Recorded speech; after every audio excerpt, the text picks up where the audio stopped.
because a leader without any awareness on their lack of love life or this imbalance in love life is surely a bad leader.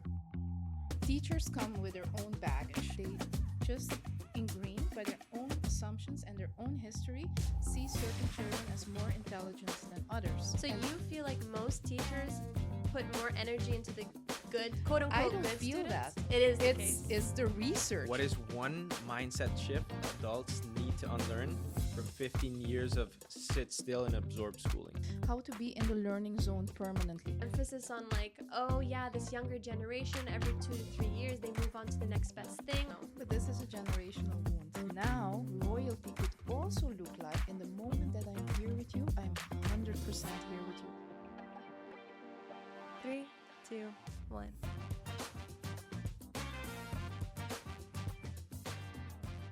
Guys, welcome back to another episode of Self-Making.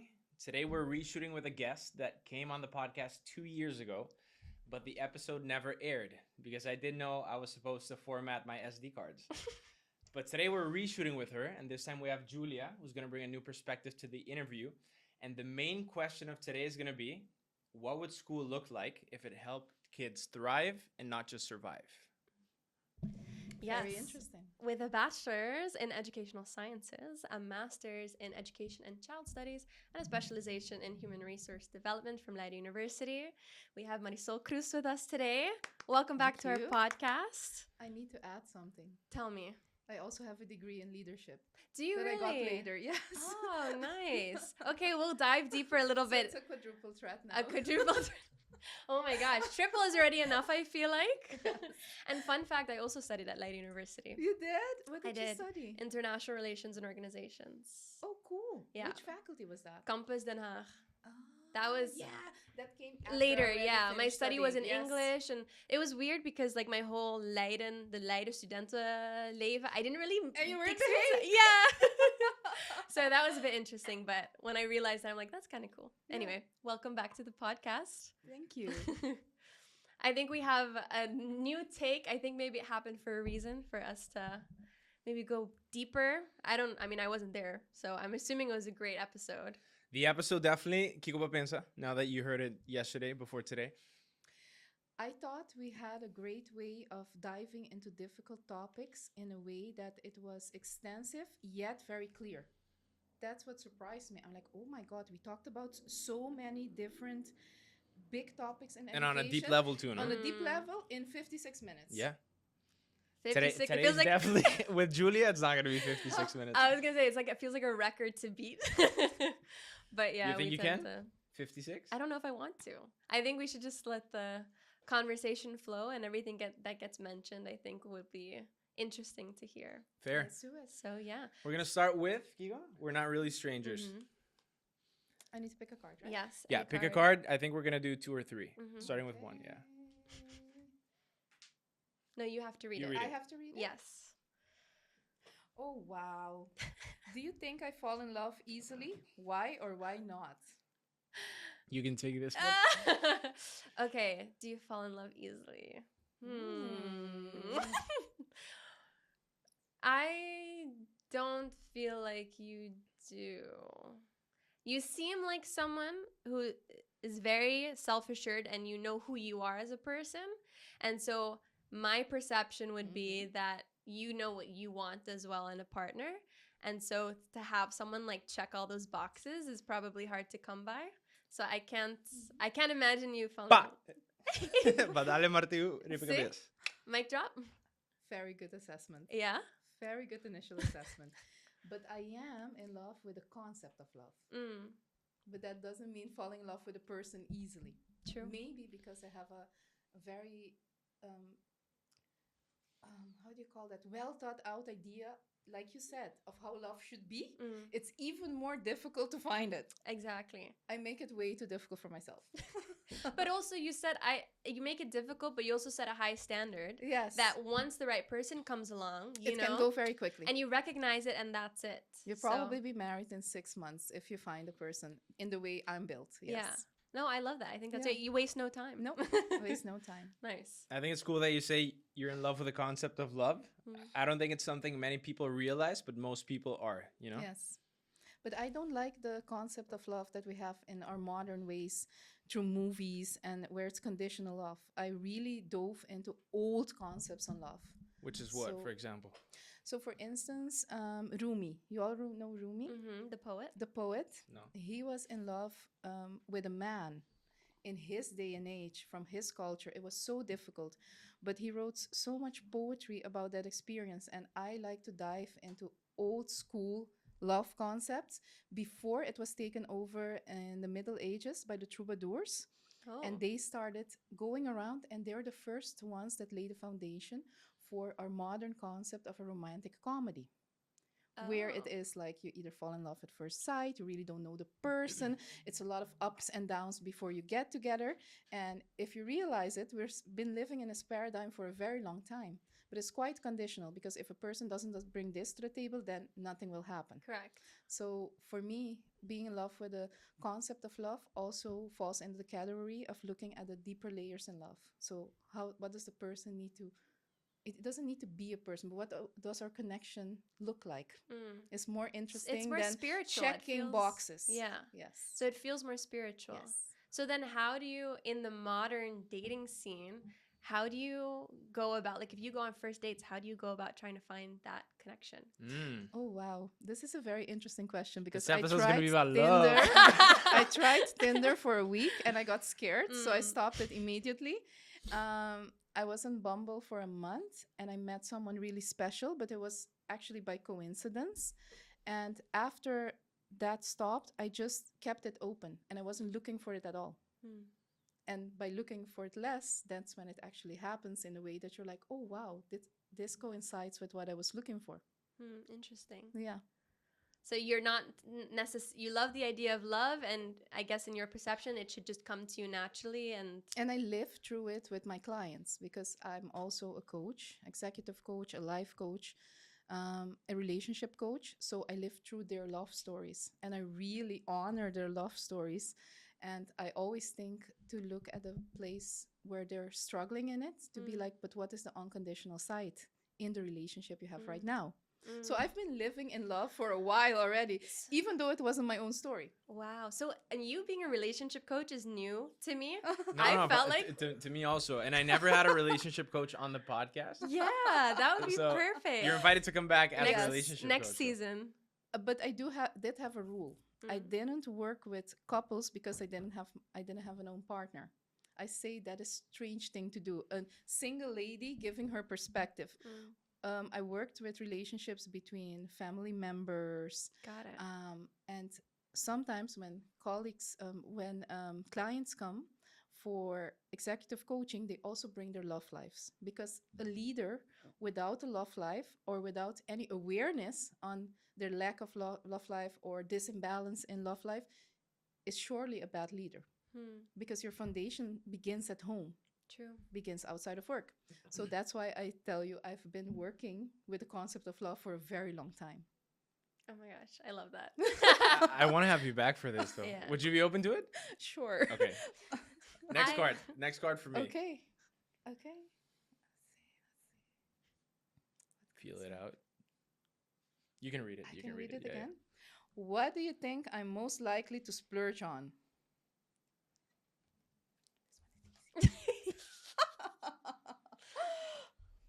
This is hard.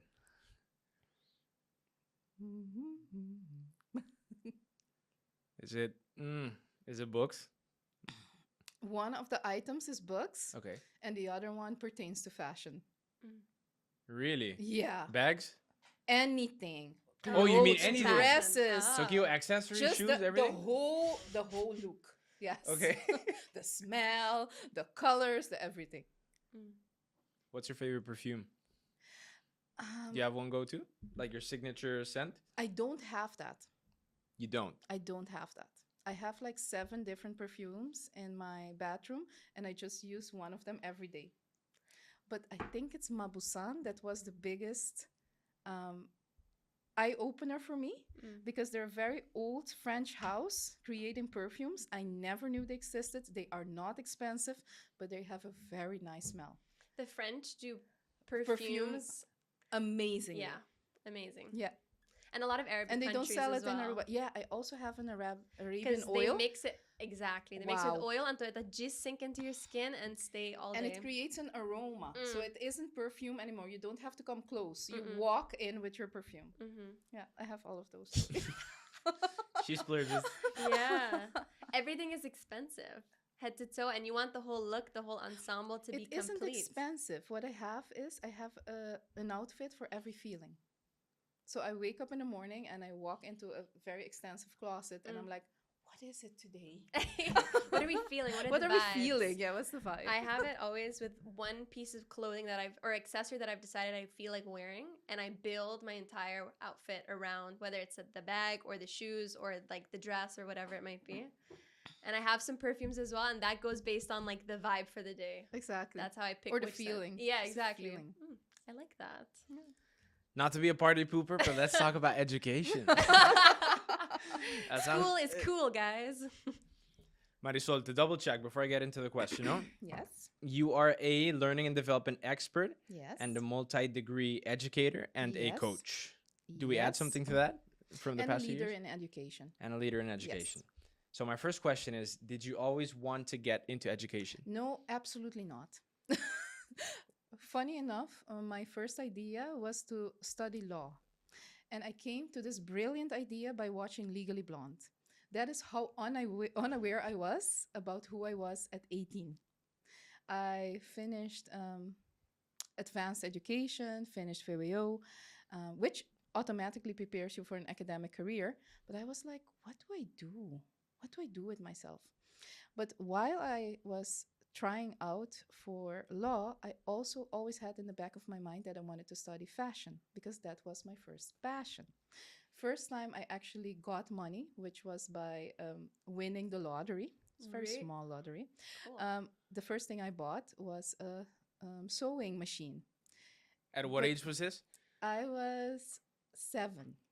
Okay, was You wow. won the lottery at 7 years old. I know. Lucky number 7. Lucky number 7.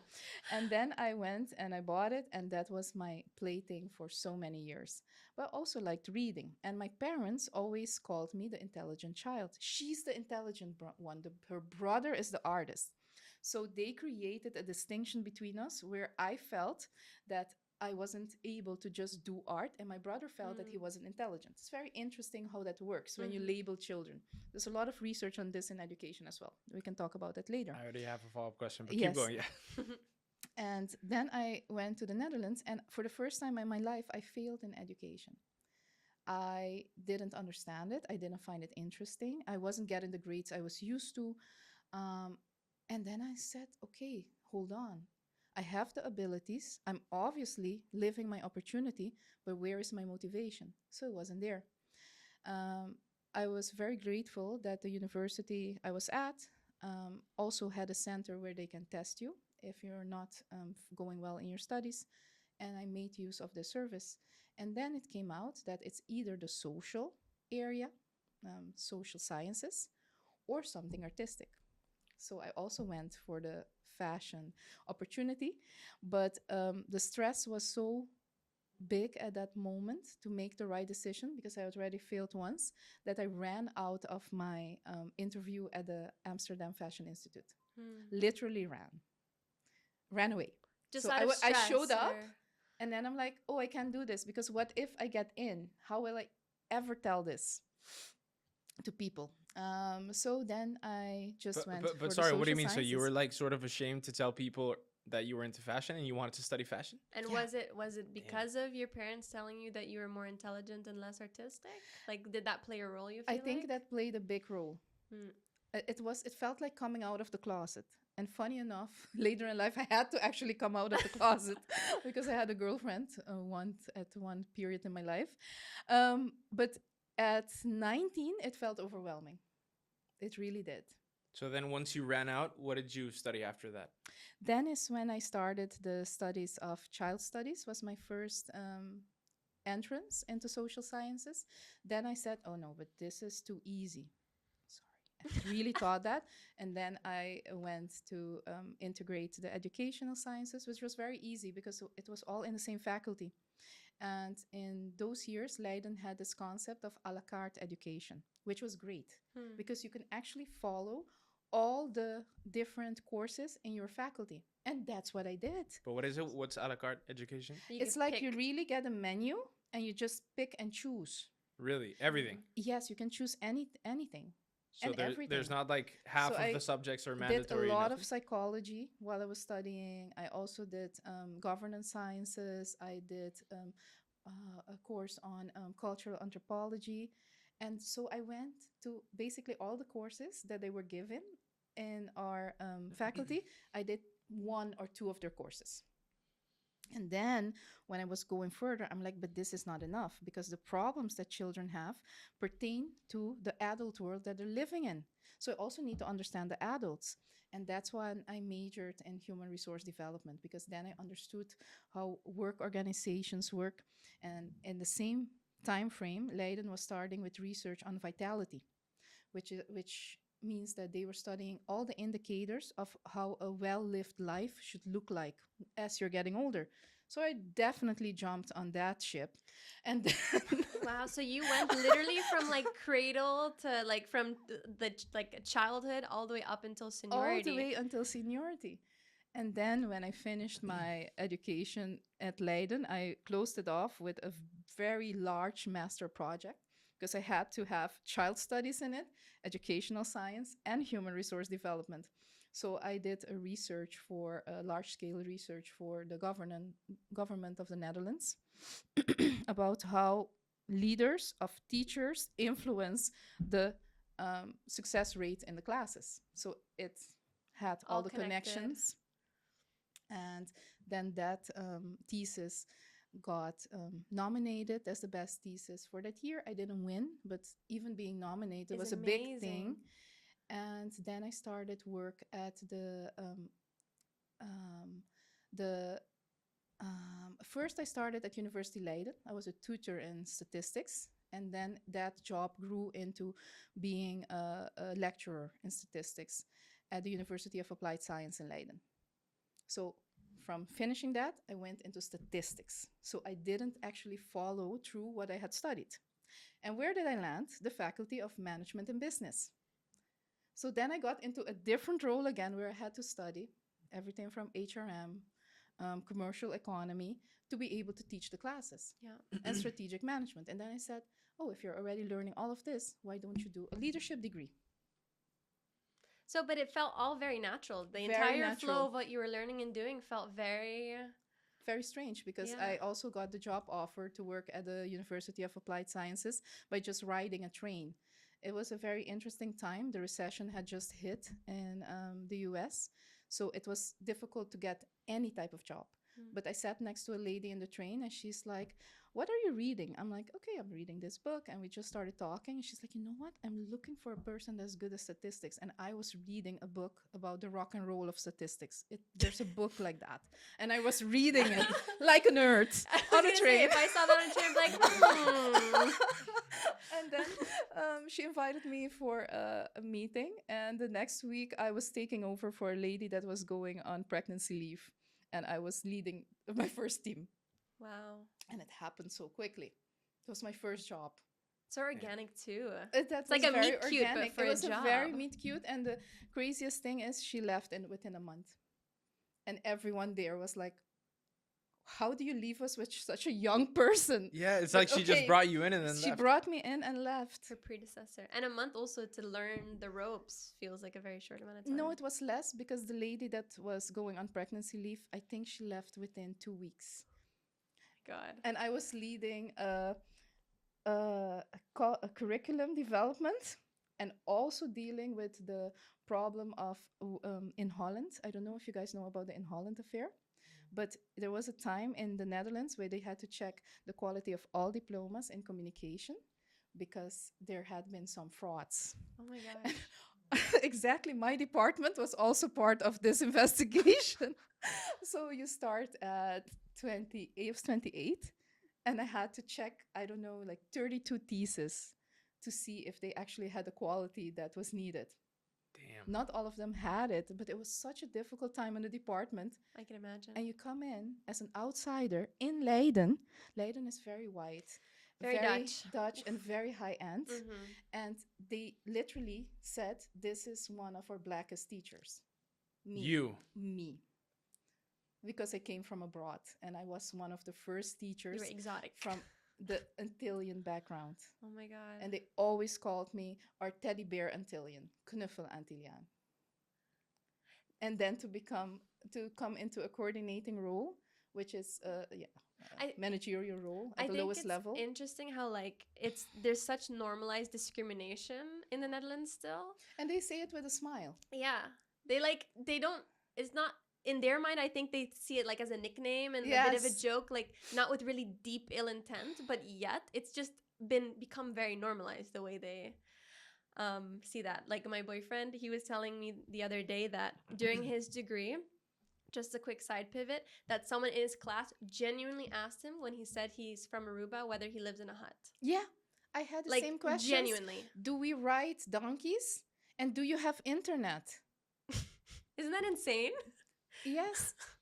This was a regular I never lived in the Netherlands, by the way, so I did never experience that. But and it was such blatant discrimination. But it's also ignorance, right? And they were telling me, but we really thought this because these girls, they meant nothing horrible with their questions. I could see it, that they were just ignorant and really had this perspective of a third world country. I know. Which in some aspects we are, but maybe we shouldn't dive into that today. Next episode. Not the one of the relationship. A third one. episode. Yeah. Before you ask your question, I wanna go back to the topic you mentioned in the intro, because I know we're gonna keep going down the line of education. When you mentioned that your parents sort of indirectly labeled you the smart one and your brother the artistic one, there's this story that I keep sometimes repeating in my head that I read about Thomas Edison when he was growing up, and it was that the teacher advised his mom. He sent a letter home to his mom saying that they're kicking Thomas out of school because he couldn't keep up with the class. Einstein had the same problem. And then as a kid, Thomas Edison remembered seeing his mom crying while she was reading a letter. And then when she saw that he caught her. She crumbled the letter and then she said, "I'm crying tears of joy because the teacher said you're way more advanced than your peers and I would have to keep educating you at home or else they're not going to be able to catch up with you." And so for me, it's super interesting because, and it's a story that I tell myself whenever I find myself doubting myself, because in that sense, even for a teacher, they thought he was not enough, or maybe he was, not to say stupid or dumb, but stupid or dumb. And his mom made him believe that he wasn't. And I just question if it was just based on that belief that he actually got to do everything else. You know, and then your story is the other side. But he got saved by the system because there's this large research that was undertaken in the 1950s, I think. And one of the researchers was Rosenthal.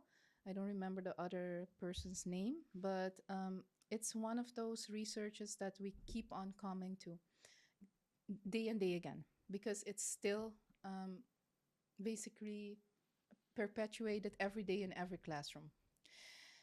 Teachers come with their own baggage of who is a good student and how they are as a student and what is a bad student and where they are a bad student. So they're constantly battling their own assumptions about themselves, but also about their class.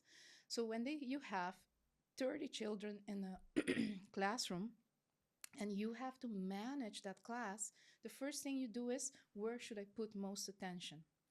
And teachers have this thing where they just ingrained by their own assumptions and their own history, see certain children as more intelligent than others. What this research shows is when you go and check for actual IQ scores, the people that they choose aren't necessarily the smartest. The people that they categorize as being ill-behaved maybe have even higher IQs, but their school scores end up lower because the teacher gives the most attention to the ones she has labeled as smart and intelligent and the ones that are going to get the most out of school anyways. And they give least attention to the people they find ill-behaved or difficult to communicate with or the clowns in the class. You know, the ones that ask for attention. They're like, oh my God, can you please shut up? Mm. Because it takes something A lot from of them. it's a lot of It energy, puts them on the spot to Hmm. be a good teacher. right? So And you feel like most teachers put more energy into the good, quote I unquote, don't good feel that. students? It is the It's case. it's the research. The Hmm. research shows that when you label your class in this way, then you actually change the history of your students. Yeah. So I'm curious because I feel like if I try to take the perspective of a teacher, they have a certain curriculum that they're given and that they need to follow and accomplish within a day, all these different subjects. Let's talk about like elementary school, right? Where Yes. you get a little bit of everything.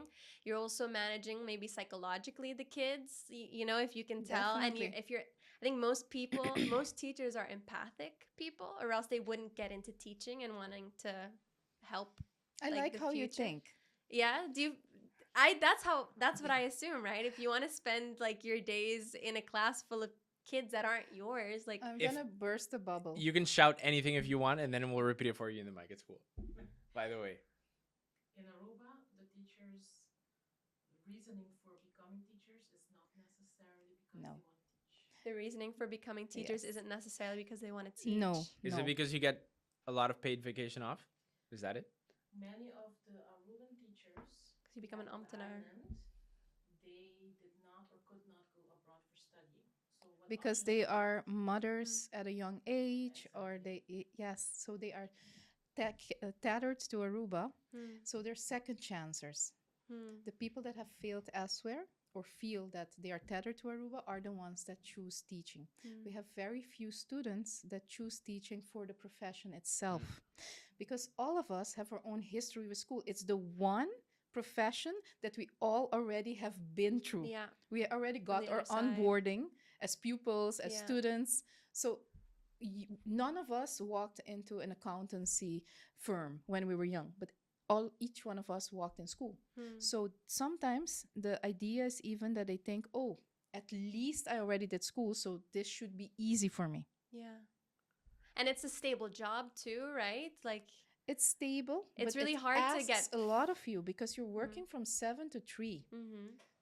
And in those hours, you cannot leave your class. So it's not flexible. No. We're asking something of them that isn't as exciting in this day and age anymore. Hmm. Because most of our millennials, of Gen Zs, you want a lot of own space to create your own projects. We're filled with wanting to do our own things. And the way school is organized in this day and age, it doesn't allow for that space yet. So you feel like their choice to become a teacher is not the intrinsic motivation of wanting to teach and change, and because so my favorite teacher, she doesn't teach anymore, and it was because it took a lot from her. Like Yeah. she ended up having a burnout and stepping back, and because it just took so much from her. But she is by far my favorite teacher I ever had. Like she left the best, like the most positive impact, I would say. Most of the people that work as a teacher from intrinsic motivation do get a burnout in their lifetime. I've had 2. My friend has had 1. Yeah. And all the colleagues that you feel are teaching from the heart and with fire and with excitement usually burn out. So dare I say? Yeah, usually that- burnout. Dare Yeah, I it's not sustainable, I guess. dare I say, like we focus a lot on the kids, and that the system that's in place isn't really helpful for all children. But I'd almost also argue that it's not really helpful for teachers then, because you're not really supporting the teachers with the intrinsic motivation to stay and not get burnt out, because those are the ones that you really want teaching and shaping our What future. I would say is that it's a systemic problem in the sense that, and there are systemic solutions. Let's look at the problems first. What we know from research is that one of the biggest indicators of a school going well, meaning that the success rate of their students are high, in cognitive indicators, but also in well-being indicators, is that the teachers themselves believe that they can influence their pupils or students in a way that they can get the best out of them with the colleagues they have inside this school and with the leadership that is leading that school. So it's a lot of levels connected in a way that the benefits are being fostered in each classroom within that school. That's a very difficult and tall order because It's almost like a spider web, right? It's almost Yeah. like a spider web. But this is one of the things, if you can get this done, you will have a school that works. It's coherent, everyone is involved. Influences, positive influences are going from the classroom to the team to the leadership, and from the leadership to the team to the classroom. Hmm. Great. Most of the time, we don't get this. So, um, the opportunity can also be found in the system. So, school can never be seen. One pupil is just one indicator of either a bigger problem or a bigger success. So what do That's you why when you said stupid student or dumb, that is almost impossible. Then there is a problem within the classroom. And if the student indeed has a lower level of intelligence, then we have special education schools where they would fare better. Hmm. But it requires decision making at different levels. So within the classroom, within the team, and within leadership to actually get the pupil to the place where they can fare the best Yeah. for their abilities, for their motivations. And then you get to the story of how many opportunities do we allow ourselves to give children to study in a place that really suits them. So is that, would you say that's the biggest bottleneck within the educational system Yes, right now? and teachers being the first ones that observe, that perceive how these pupils are doing in class. And the second biggest fountain of information are parents. But if you look at schools, there isn't a built in system to collaborate with parents. So there are teacher parents meetings, and in the Netherlands, you even have to visit the houses. I know that this is a requirement. Wow. Um, but if parents and teachers cannot collaborate to really look at the child and say, oh, this child is really artistic, he or she is learning math because she can do dance steps to understand numbers, then you must be the teacher as well that can do something with that information within the class and maybe even bring it within the school. I've been to a school in the Netherlands, which was one of the best schools in Amsterdam, I think. And they had a dance studio in the middle of the school. And that's where they got math because they noticed that most of the children they had in that building needed that. They also had a sewing room, they had a podcast room, they had all the rooms within the school, and children were also making lunch for us. And they were learning math, languages, and a lot of other skills by doing this. This is called Magic Lantern, the school.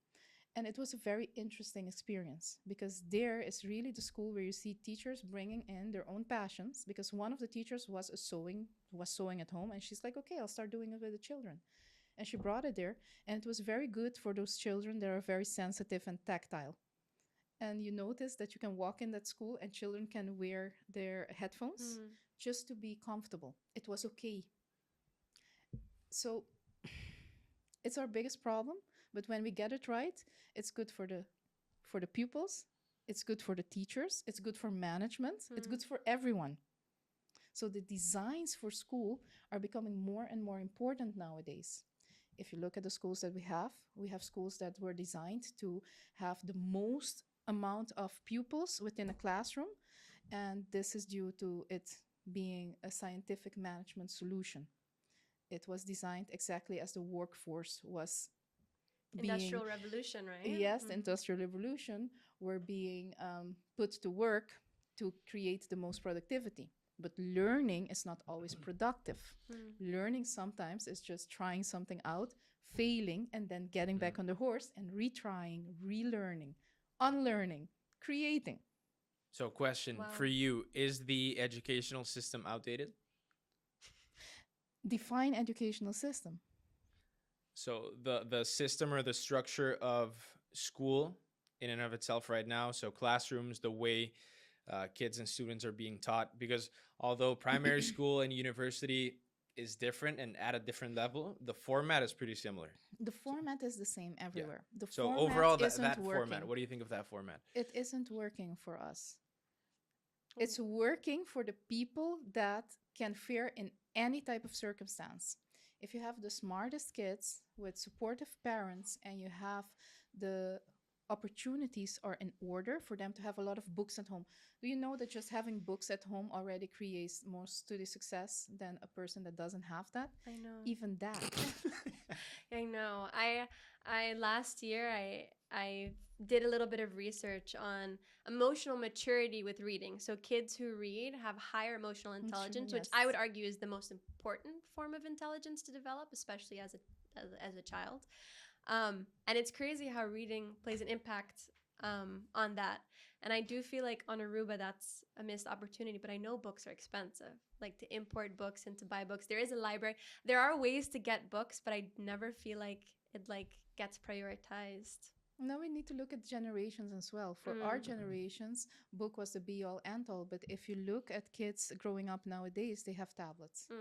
So I also think, what can we do with tablets to engage them even more than we are engaging them now? What type of smart games can we make that also have learning goals built in? Yeah. Because the thing is, sometimes people say, yeah, we need to go back. We need to go back in time. I don't believe in going back in time. I believe we've learned enough lessons to know that a rich learning environment is what makes the difference. And we also have to never forget that school is not the only place people learn. Informal learning is the biggest portion of your life. When you're playing outside, when you're making friends, when you're falling in love, getting your heart broken, those are the biggest learning lessons. Like you said, Giulia, if your emotional stability regulation is not in order, then it will eventually stand in the way of you developing yourself further. And this can come early in life, this can come later in life. So I think we should be looking at education from a completely different perspective. So go back from the ground up, look at what learning is and the spaces that we have, and how we can organize learning to be something that is meaningful for the pupils. I don't think we take enough space in our curriculum to think about what our learners want to learn, because every country has their own agenda, economic agenda, and that in a way also drives the type of curriculum that you have in school. But the truth is, if we only stay there, you will miss the biggest impact in learning. You will maybe create abilities, but are they sustainable abilities? I think we can all say that being literate and having enough knowledge of numeracy is important, but what else? Do they need to know more languages? Do they need to be technically oriented? Do they have to have design qualities or be more curious?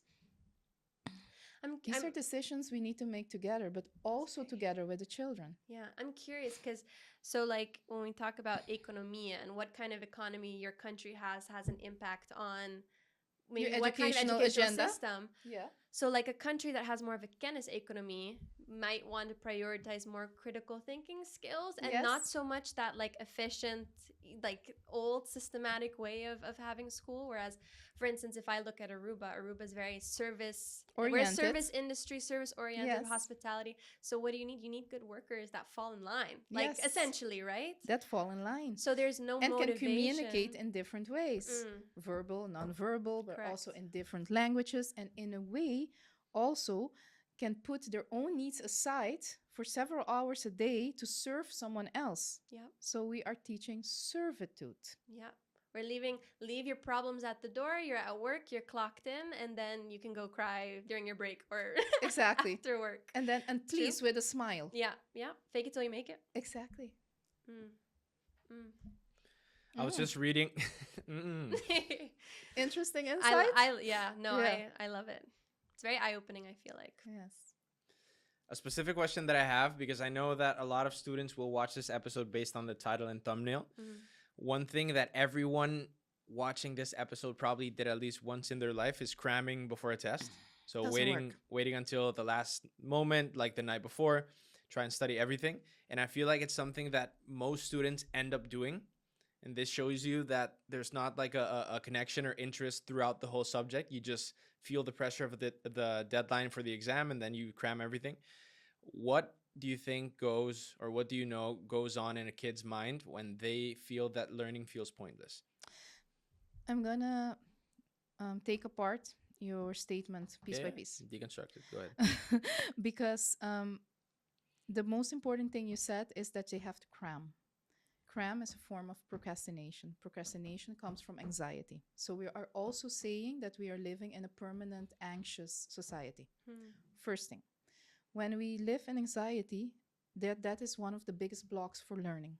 If you look at the research, it's a certain things that can impair your learning. It's ADHD, depression, anxiety, and being um, impaired in any level, like visually or Audibly. audibly, so you name it. Hmm. So those are the things that actually have a negative learning effect, we call it. Hmm.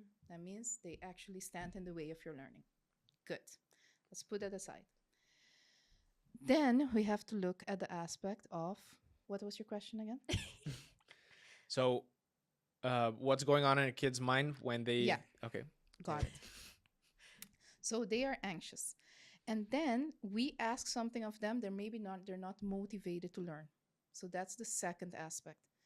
If you are following a curriculum that you didn't really feel that you chose, but someone else chose for you, Hmm. what are you doing with these kids that every day are sitting with a phone or a tablet where they can choose anything they want to do? You have strong competition in the mind. And the mind is a very difficult thing. The mind stays with what it finds interesting.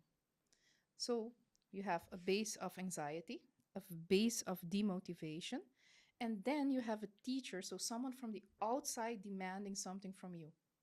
So it's all in all a bad combination. And cramming never works, but if you really need to cram students, the best thing to do is to take your book and only learn the things that are highlighted in your book. Just if you have a one chapter to go through and it's not a language, because languages don't work this way, you actually Hmm. have to have a few days in advance and practice it because it's a skill. Hmm. But if it's just a theoretical, conceptual, or cognitive subject, then you take all the highlight parts or the thick parts in the text and you learn that because most of our questions come from the most important information anyways. Hmm. And that could just get you the 6. But the question is, would you want a surgeon that got a 6 on a test to operate on you? No, definitely not. Okay. But your answer also tells me a little bit that then as a student, if you notice, because I was a huge procrastinator in my study, international relations, and I can tell you right now by what you just said, I didn't feel like I actually picked that study. No, I mean, I have free will, right? But at the same time, someone mentioned that that might be a good study for me. And because I didn't know what I wanted to do at 18, I was like, sure, let me try it out. And then I didn't like my first year. And I was like, should I switch studies? I didn't see any other study I liked. It didn't feel worth it to change cities, change apartments, change friend groups that I'd gotten settled into in my first year. So I like quote unquote sucked it up and got my degree for the sake of getting it. I mean, it's not as impactful if you go study medicine. Obviously, you'd have to put a little bit more. But it's still impactful because imagine had your life path taken you to a place where you had to deal with international conflict Hmm. and you weren't completely in there and they said, okay, she has enough abilities, look at her diploma, Hmm. we're getting her in, but will you be the best person to deal with an international conflict? Probably not. So it does matter. That's why I'm always so interested in when schools have maybe a 60% of their pupils go from grade to grade, barely making it with 5.5s and 6, and you don't see any 7. My first question is, do these kids don't like anything? Is this Hmm. possible? Is this possible that you can go 18 years studying in a state system and not really find yourself? Hmm. Then we're doing something wrong. Right. Because remember, until your 16th birthday, you need to be in school. It's mandated. So this is very important time. And what we know from just neurological research is the first 7 years of your life are the most impactful. You're like A really taking sponge. everything in. You're a sponge. Everything has an impact and a lasting impact. Hmm. Then the next part of your life, until you're a teen, is the place where you learn to make connections of your own accord, the people you choose in your life. Lay the basis for that. Then, when you are finishing high school, you're basically trying to choose what type of person am I? What am I liking in this life? Am I liking history, geography a bit more than I'm liking math? Or no, I really like how concrete math is. I'm a very logical person. It's the first time you learn to describe yourself. Hmm. And if we miss all these different important developmental stages, then how are we ever going to reach the pinnacles of humanity? It's becoming even more difficult, especially when you factor in the situation on Aruba, where most households don't have parents that are at home to educate further. Most times kids are left to their own devices, Correct. teenagers, you're busy Mm. with your devices, and maybe you don't even have friends that are real life anymore. You have friends online. So where do all these different life skills, where do they come from nowadays? I'm very worried with the little we get to do at school. Hmm. So how, as a student, like if they're listening to this right now and thinking, oh my God, I recognize I'm a huge procrastinator, I'm getting fives and sixes, what would be the best way to go about reflecting and figuring out what would be the correct study for them? Or would you say, hey, maybe take some time off, get a job, and get practical experience, and then come back? Like, what would your recommendation be? The recommendation is always you have to take the foundation of the problem out of the picture. That means if the base for procrastination is anxiety, where is that anxiety coming from? Because you already know this is a losing game. Hmm. If you're anxious, you will never get the good grades. Doesn't matter which study you're in. So you might as well just cut your losses, stop for a moment, and try to find yourself. If that is flying around the world, if that is taking like a job in, I don't know, the service industry, even though you finish like a very important school, but Hmm. if that is the way you get to know yourself, just do it. Make the mistakes, unlearn. That's maybe one of the toughest thing for your mind to do, because the mind is a stable organism or stabilizing organism. It always thinks about the your biggest life necessities. So your heart needs to beat, your lungs need to be full, and then you can survive, and then we need to check that nothing happens to you today. So it's very risk oriented. Hmm. But what we have to do when we don't know and we're constantly anxious is, obviously there's something wrong in my system. So the most important thing is not to look at the study, but would be to look at the self. Try to figure out where in the system of the self something is not working out for you. Mm. So Moeilijk. go see a therapist, Alsjeblieft? right? I would go to Yeah, a yeah, therapist for sure. to But help. I mean, it's so hard to meet people nowadays that are so self-aware and that look in, that reflect. So I think it's a big ask. Although, it's something that I know the three of us here at the table do. It's a big ask to expect that from everyone I'm who's going to be studying. cheeky. Most of my business comes from the fact that people are not self aware, and that requires them to either have a coach or a consultant within an organization that brings in self-awareness. Hmm. The sad thing is, I think self-awareness is one of the most important life skills that you can have, so it should basically be free, but it's one of the things that get the most business. Why is that? Because we are not um, educating people in a way at home or in school where this is one of the first things that we say, check, we did this Yeah, together. to be You in can tune. be connected with yourself, you can be connected with others, you can be connected with your likes and your dislikes. Very basic things.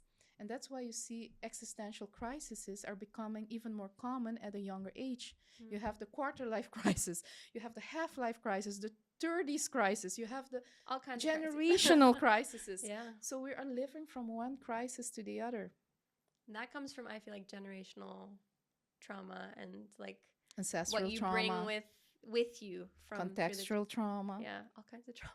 Don't forget that Aruba, we have a high percentage of abuse, neglect. So if you're Hmm. just looking at the basic picture, most of our children are walking into the classroom um, with a multitude of problems in their minds. And so their first idea of the day is not like, oh, I want to draw today, Mm. or I want to learn math. Oh, I'm interested in history. Wow. No, it isn't that. So if you're in permanent survival mode, then that is the first thing we should tackle. Are we tackling that? But I'm not sure. are teachers equipped to handle that? Because that's a role for a psychologist. Then, if a kid comes in and all they can think about is like mommy and daddy were fighting or yelling at each other, and that takes up the majority of their space, their mental space. As a teacher who has a classroom of 30 kids, you were taught to teach, but you're not necessarily taught to handle that kind of, those kinds of situations. You're hitting a nail on its head, because the moment that a teacher also needs to be a social worker Hmm. and a case manager and also a creator and a designer and a leader, then you're asking a lot from a person, especially if the reasons for entering the professions weren't the ones that we wanted, even for teaching. Right. So then you're over asking. And don't forget, teachers are the ones that are in charge of creating a psychologically safe environment in the classrooms. But if they don't feel psychologically safe so within themselves, for whatever plethora of problems we have on this island, then that is the place we should start. So that's why I'm also a senior project leader of a partnership for training teachers in a different way. Mm. We put them right. Every student that enters um, teaching institutes on Aruba, Bonaire, and Curacao, in collaboration with the Netherlands, are instantly get into schools right away. We have a curriculum for them inside the school. They instantly become colleagues within the school because we need to see right away if they can manage the workload. Because we have had in the past the situation where teachers finish their whole study, and then when they start working in the class, they cannot manage it. Then they fall Mm. out within a few months. And that is horrible because usually within the year, you do not get any type of replacement. So you have school boards that are also having a hard time really allocating personnel. This is not something we talk about often, but what happens in the classroom, of course, there's a whole back office managing that your kid has a teacher every day and that teacher can function Mm. well enough. So we're working on this, and while we're working at the training together concept, that's what we do. So the institute trains together with schools. We're also working on at the same time for the school to be as psychologically safe as possible, as innovative as it can possibly be. Because if you send a teacher in a school that doesn't cater to the right way of learning, then you're not teaching them the right way either. Mm. So it's like an innovation process and a human resource development strategy built In into one. one. And that's what we're investing in the coming years for the 6 islands of the Dutch Caribbean. It's this method of working with schools and working with teachers and working with directors of school has had very good impact in the Netherlands, but we're not the Netherlands. So when we started this project on the islands, we had to really rethink a lot of ways we were leading schools. Right. Take our culture into account. Completely. And also see what possibilities there are in a system that feels impossible. When you work in education, you will know that there's only money to keep education running as it is. There is not no allocation of innovation money. So every innovation we do has to come from a different pocket. And a lot of people don't know this because they think, oh yeah, why don't you just buy new books? But every time we have to buy new books, we have to get consultants, we have to create a new curriculum, it's extra investment. And our system, our economy is not built to support this. Most people don't know, but the most amount of government expenses goes to education. Really? Yes. In Aruba? In Aruba. I feel like you don't really see that though. But it's true. At all. It's true. It's still What true. does it get spent on? What does it get spent on? Personnel costs, Mm. supporting the buildings. It's a costly thing because if you look at it from an economic standpoint and you leave behind the vision of education, basically what we're doing is we're taking children away from their parents so the parents can work to support a service economy. This is Hmm. not an economy they can do from home. Correct. So if you look at it as childcare, even that is costly. But this is a type of childcare where you pay only a small amount for your kids to go to a place every day. And I don't want to look at education that way, but the basic principle of why we have this type of education, because we could have several other types of educations. There's homeschooling Correct. that also works very well for certain kids, but we cannot support that because our economy most of the Demands. time Yeah. demands that you work elsewhere, not in your home. And the places of employment aren't places where children are welcome. Correct. Yeah, a lot of companies don't have childcare. They do not have centers childcare. at their- We don't even understand that concept yet. We don't go further than having a salary and secondary benefits. This is a tertiary benefit. We haven't even looked that way yet. We have downloaded this law book from the Netherlands, and we haven't really made it work for us. So, to fix education, for instance, a lot of people say, yeah, education needs to go be better and better teachers, but it's a systemic problem.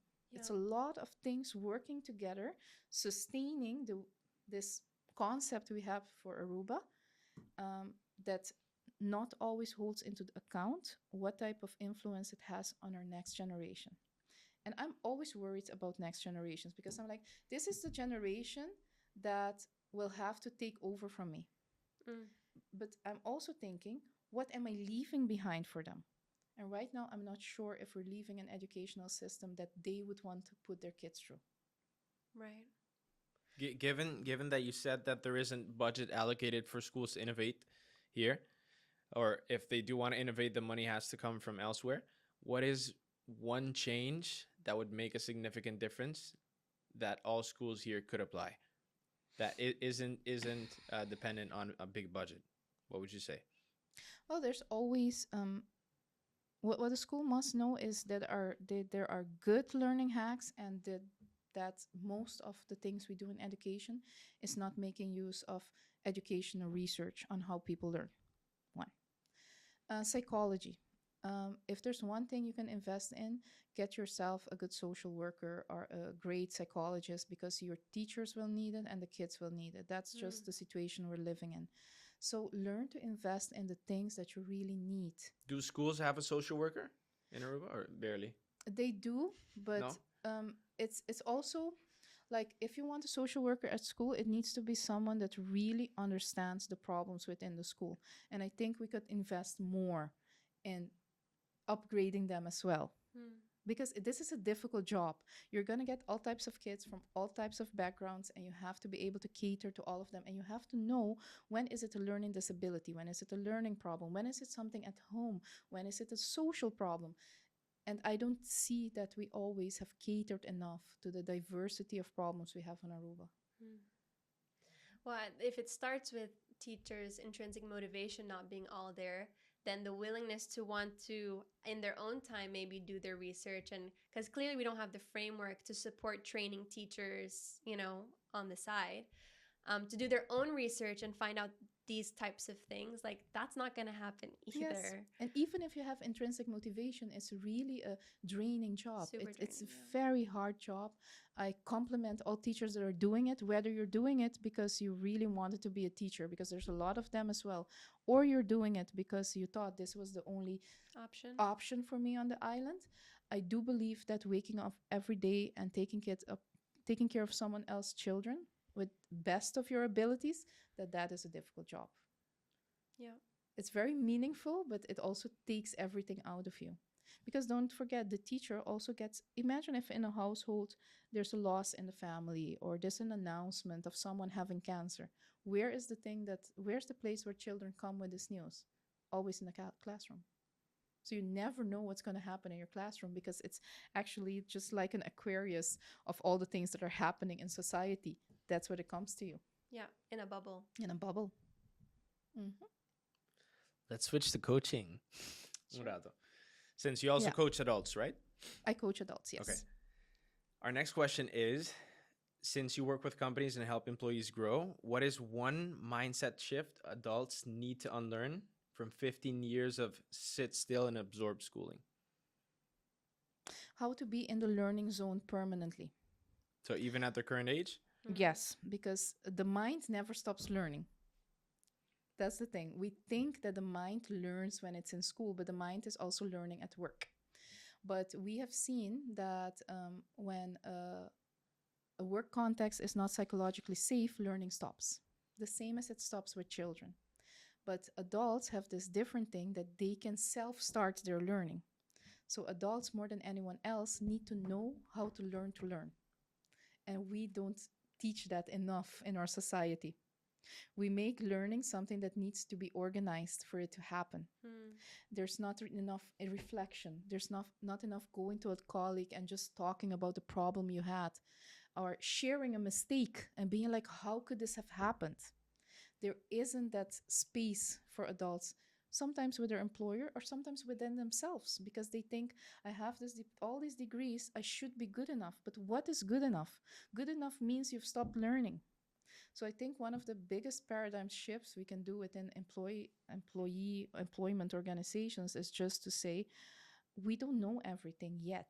We're good enough, of course, to start in a job. You have spent your time investing in your education, but education never stops. So that is why I like reading. It's a very simple text from the UN, but it's the fourth SDGs, Sustainable Development Goals. Ensure inclusive and equitable quality education. We've been speaking about that, and promote lifelong learning opportunities for all. And I think that lifelong learning is not a school business, it's a societal business. We have to be busy with it at each level, each and every level. So the first thing I do if I need to coach is, are you coachable? Because what I mean with this is, are you committing to constantly step out of your comfort zone? Because if you hire me to keep you in your comfort zone, then you're losing your money and Not I'm gonna learn losing my anything. time, Correct. because my mind actually expands every day. I have friendships that are built on reflecting together. I have a relationship that is built on fixing really our issues.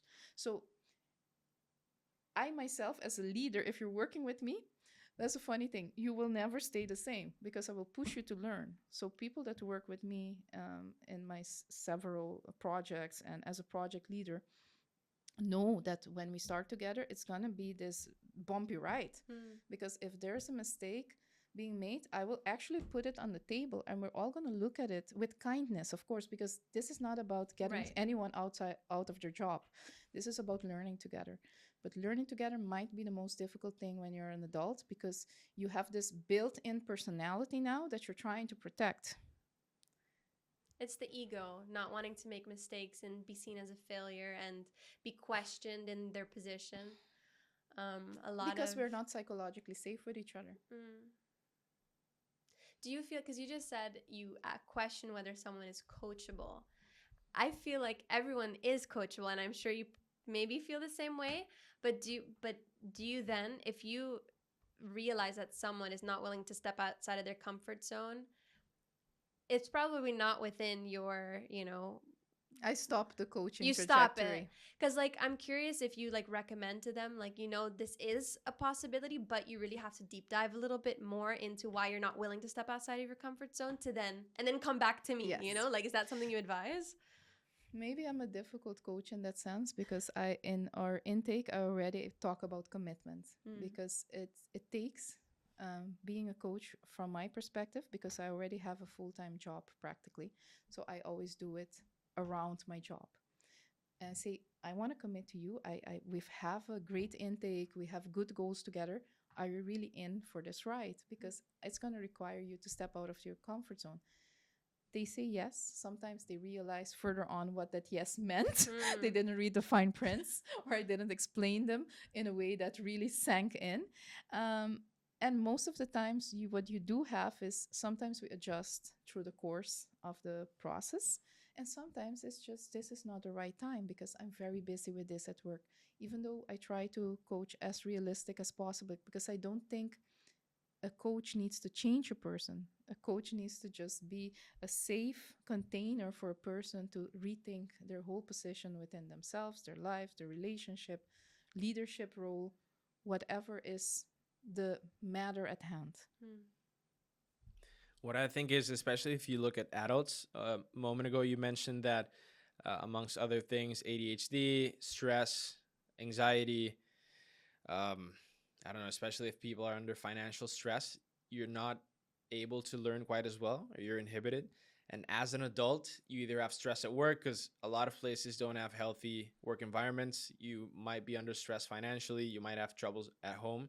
So I don't think for most people, learning is one of their top priorities in general. Or even if it is, it's hard to do, if you have all those other influencing factors. So is there a way still that someone can try and learn without having to have everything around them being perfect? The whole point of learning is to recalibrate your brain with all the challenges it has. So even learning to manage financial stress is learning. We have this very narrow idea of what learning is because we think it's about reaching the next cognitive goal. But learning life skills, learning self management, learning how to neutralize your emotions, these are all very important things to learn. So for me, learning is broader than when it was in a set curriculum. But what we also know from adult learning is that adult learners learn different than children and teenagers. They actually learn within their job as long as they can make every day in their mind like a checklist of, oh wow, what did I did do today that was new for me. When did you do, when was the last time you did something for the first time? That Oprah question is something that they would need to do with themselves. On a And I daily basis. think that is something, yes, I think that is something that is lacking from our culture because we have a very descriptive culture. We talk about what happened. We don't talk about why it happened or how it happened to get the kuminda, the food Core. out of the experience. Hmm. So I think also what we know about adult learning, it doesn't happen in vacuum. Like in school, we take children out and put them almost in a laboratory setting for them to learn. But we know for adult, it needs to be ingrained in rich daily experiences. But If you that, look at the jobs, I wonder if there are rich hmm. learning experiences. Well, I think it's a two-part thing, right? It's external and internal. Internal being we've already established that not a lot of people have that self-reflection ability or that self-awareness to be able to reflect Or at the the end of the time day and or the space to time. do it, Correct, yes. or the mental space. Yes. And then I think the other thing is having companies that really cherish and invest in their evaluation structure and how they give feedback and really create those spaces to have people to give people that space to think about how they've been at work, what they've been improving on, etc. And so And knowing that this fearlessness Mm. and leadership will create better results than keeping things as they are. Because it will require a leader that is willing to also put their own faults on the table. I do that correct. with regularity because I'm not ashamed to say that as a leader that is building a partnership, I got no blueprint for this. It had to be made by my own hands together with my team. Mm. So did we always make the right decisions? No. These are things we can only look at in hindsight, but it also requires of me to be able to say, you know what, guys, maybe I should have done something different. Let's look at why we did it the way we did it and sit with it. That's so refreshing to hear, honestly, because I think that taking accountability for mistakes, and like you said, as a leader, especially, you are the example. And I think a lot of people think, oh, being a leader, I need to be the best of the best. Perfect. Because exactly, I need to be perfect. I can't slip up because people are going to judge me for it. And they probably might still go behind your back, like, can you believe they did I'm that? sure they did. But I think in the long run, Yeah. by normalizing it, they're also able to more quickly admit their faults and say, you know what, I messed up, but next time. It also took me a few years, I'm not ashamed to say this, just to communicate well with a certain island. I had one island in my portfolio and it just wasn't working. It took me 2 years to have good collaboration with my partners. So I failed those 2 years. I didn't know how I was failing yet, but when I got it, I really got it. And now we are even further ahead than islands that were cooperating well in the first few years. So you can also have that.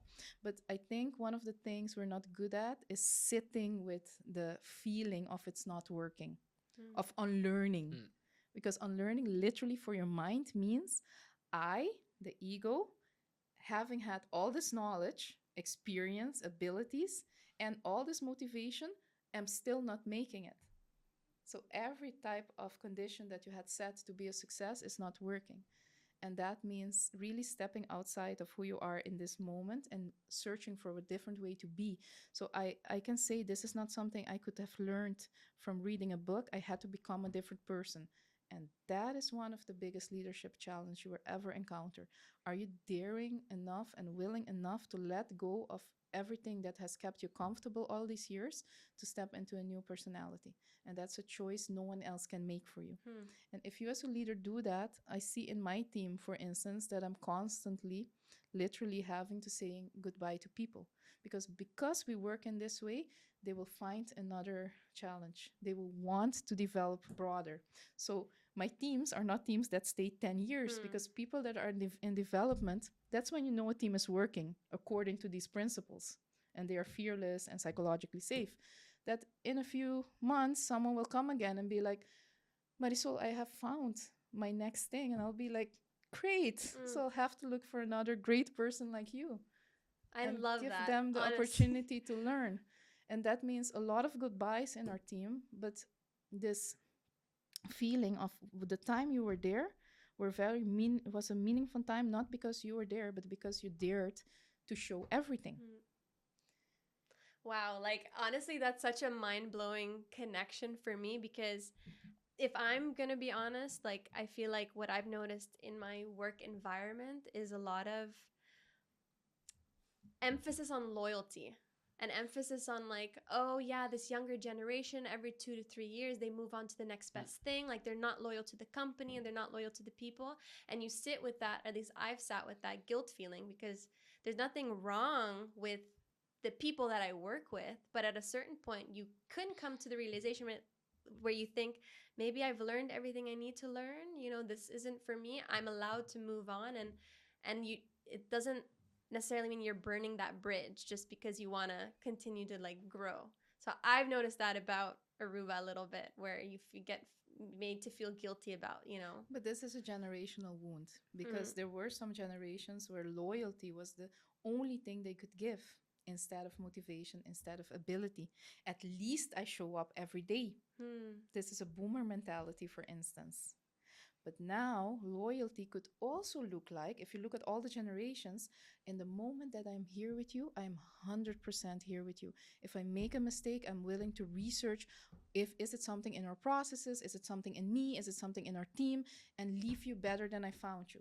So I always say, maybe we should think of loyalty as, I'm being loyal to generating the best outcomes for you while I'm here. And when I leave, I hope that we can, leave each other in the sense better than we found each other. Better than we found each other. Because, of course, this is always a give and take. Whenever I have a colleague that leaves, I also thought, wow, all the things they did for us. It's not just me for them and showing up and being a leader and keeping on communicating. It's also, wow, they kept on showing up. This is a beautiful thing we did together. But you have to really have that perspective of generating together, or else you'll miss it. You'll really miss the connection. Mic drop. That was awesome. Ito muna pa-follow up the question di respuesta lang. Pero I still want to ask something though. Vooral since pag-ibig sa boomer mentality, Anto, you have worked with seniors also. Yes. So what is like a notable difference, a big difference that you saw between, let's say, someone in their 60s and a teenager, and their approach to either learning or unlearning also? Oh, that this is a very big gap. But what I always say is, we need to meet people where they're at. So a 60-year-old, you can't expect that person to lift the heaviest load anymore. But they are great mentors. They've lived a rich life. They're amazing and talking with people through wisdom and life changes and questions about where I'm supposed to be at this moment, because they have lived it all. They need to also get their roles as mentors, as leadership consultants, in any way or capacity that they're able to. And teenagers are just starting out. You cannot expect a teenager to know everything, or even a 20-year-old that's in his or her first job. So I always say, the thing about generation is not to really understand the generation as being a list of, oh, the boomer is this and the millennial is that and the Gen X is this and Gen Z is that. There are a lot of differences. I've already made tables and tables of differences because I teach this as well. But what I say is, try to be human. Remember when you were a teenager, or think of your parents that's 60. What are they capable of? And if you find that human thread in the work that we're doing or in the learning that we're doing, then this won't be as much of a big issue. And it's usually an issue you can communicate about. But sometimes we prefer to create assumptions because we don't dare to ask the tough questions. So this is a very it's like sometimes people say, "Oh, is this the big clue?" I'm like, "Yes, it's literally the big clue." I don't know why I'm teaching this sometimes because it sounds so simple, but you have to get yourself out of the way. Your prejudice, your own insecurities, Hmm. 9 out of 10 times, and also the assumptions you regularly make because those teachers we were talking about in the beginning of the program, they label students to manage their workload. It's not only teachers that do that. Everyone does that. Just our problem with when it happens in teaching and in the education setting is it has a lifelong consequence. And sometimes when you're already 40 and you have an assumption, it could lead to a conflict in the workplace, but it doesn't lead to the person having a lifelong scar. Damn, your answers don't. Me te gustan.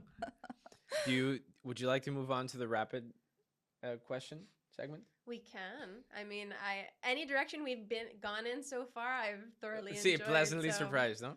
Yeah, we can do that. Did you want to do the one habit or go to I want to do both. Tour, eta contesta bom, Marisol contesta bom. See, okay. Pero not by the rapid fire, I think. I'll try. You'll try. Okay, let's do rapid fire, meaning 1 minute or less. Okay. It's not so rapid, but kind of rapid, okay? Do you want to start question, with the one habit? Sí, sí, vaya. Go Okay. ahead.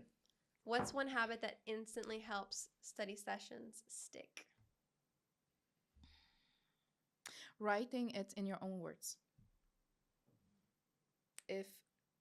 If you think memorizing something works by rereading it, it doesn't.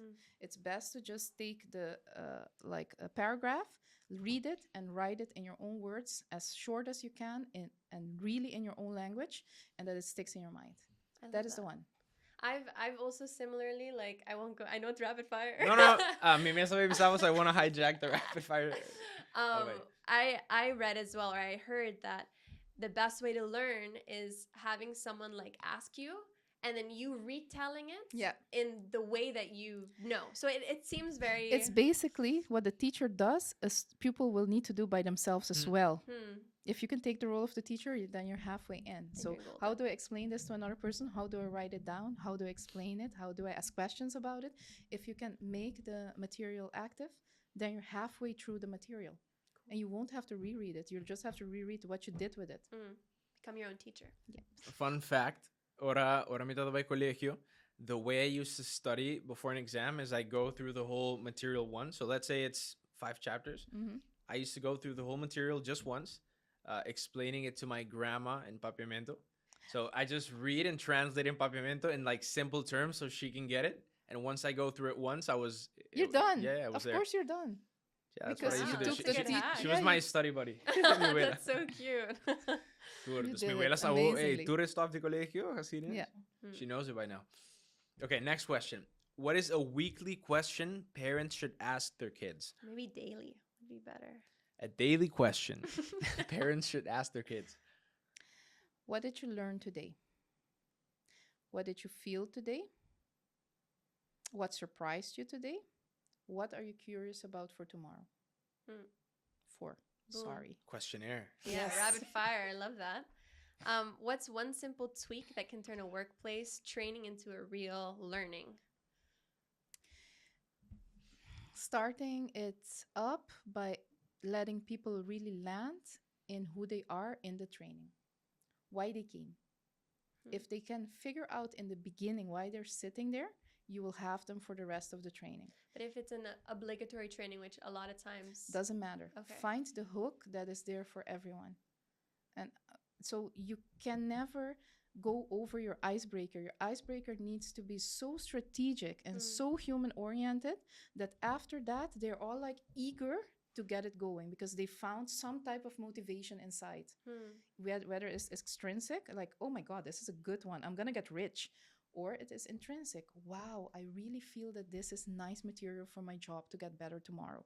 But you have to find it. If you don't find it, the course has no meaning because we already know trainings in a few months, like 10% of it will be in your mind and the rest is gone. So if they don't engage with it, you're paying someone to actually just talk for a few hours. Has literally no meaning. So like more of like a what would you like to take away from this training? Yes, and that can be done in very creative ways, that can be done in very hands-on ways, but you have to do it. Look at your target group, connect. So the first thing you have to do is connect to Nice. each and every one of them. Icebreakers. That's why we do We're Not Really Strangers. Yeah. Yeah. The next question is, what is one book every teacher or parent should read? This is a difficult one. There is not one book that comes to mind. There are several books. There's so many books. I'm gonna check my phone for a little bit because I know Go that for I it. have these books. Give me another question. I'll come back to this one. Okay. Okay. What is a skill that you wish schools taught us but they don't? Self-regulation, Mm. self-esteem, self-knowing, self. Yeah. Start it young. And how would the schools go about that? Look, the way classrooms are created nowadays is to try to put the maximum amount of children with one teacher. It's really overseeing them instead of getting to know them. So teachers have to always pick and choose time around the mandated curriculum to get to know their kids. But if you turn it around and say getting to know them is more important than actually going through the curriculum, bam, right away, then you create a space for actual meeting, connection, and learning. We do this in higher education. It's strange that we do this in higher education, but we don't do this in the lower Yeah. in the lower And it's almost too late a little bit. I feel classes. Like. Do you want another question before you say the book? Yes. All right. Hit Next me with question it. is, what is your favorite failure? The failures that make you want to become a different person. For example, what would that look like? Like if you got, I'm gonna go into the love section because I think everyone will understand this I better. thought about that.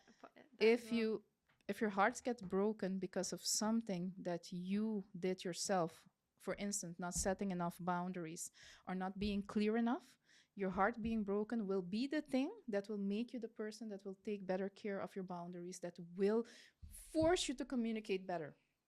Because sometimes people don't learn when the emotions are not there. Remember, motivation is just a very intelligent and intellectual word for feeling, emotions. That's what it is. So what drives your emotions? Right now, if we keep it to your first, look, I have so many books. That's the crazy thing. But if you want to keep it to how to support their kids to learn better, if we go to our initial topic, then it's either Peak or Anything by Hattie. Anything by Hattie. It's an Australian researcher. So the title is Anything, though. Peak. And the other one is Anything. It's Anything by Hattie. No, all the books that Hattie has written. Or all research the ones. papers that Hattie's Yes. written. I thought the title was Anything by Hattie. Anything. No. Anything that Hattie writes about, because he really does a worldwide research on what works within learning. So then if you really want to be a parent that's on the edge of education, you can also do Jim Quick. I know you like Jim Quick. But it's about knowing that learning is not something that only happens within the school. But you know what? I would throw away the books and I would get to know the person, to be honest. Because books only get you so far. But you know, if we just said that self-knowing and self-regulation and self-engagement is the most important thing, then you need to help a kid understand who the self is. But I do think books are important, that if you don't know how to go about that, or if you don't know where to start, that getting a good book recommendation can be eye-opening and shift their mentality.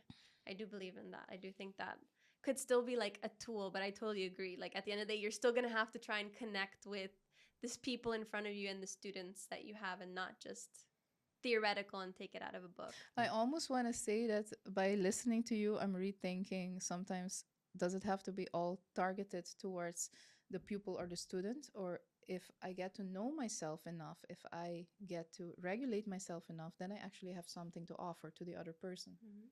I always said I cannot be a leader that didn't do it myself. I have to know how to do the work of everyone in my team. As a coach, if you're coming to me with a problem or an issue that I don't recognize in myself, the best thing I can tell you is, I'm sorry, you need to go to another person, because in the intake already, I know that this is for me just unknown lands. Well, they say that too, like put on your mask in the airplane before you help someone else. I Yes. think also when we go back to self-love, yeah. So, The dog needs medicine. Yeah, I need to. oh, My dog. oh, sorry. Last question. Seizures. Last question. Yeah, I was just gonna round off by saying that I think being able to love yourself opens up the opportunity to be able to love others and give others attention. So it always ends up starting with me, Yes. as selfish as that sounds. It sounds very corny, but healed people heal people, and hurt people hurt people. It's like the way it goes. Yeah. And this is not something you cannot even be angry about it. It's just the way life is. Yeah. Nice. I feel like we should end it here. It's beautiful. Yeah, I think beautiful that was ending. a nice round off, to be honest. Thank you for coming on the podcast Yes. You You again. are so welcome. I hope you enjoyed speaking with Marisol, by the way. And did it look like it?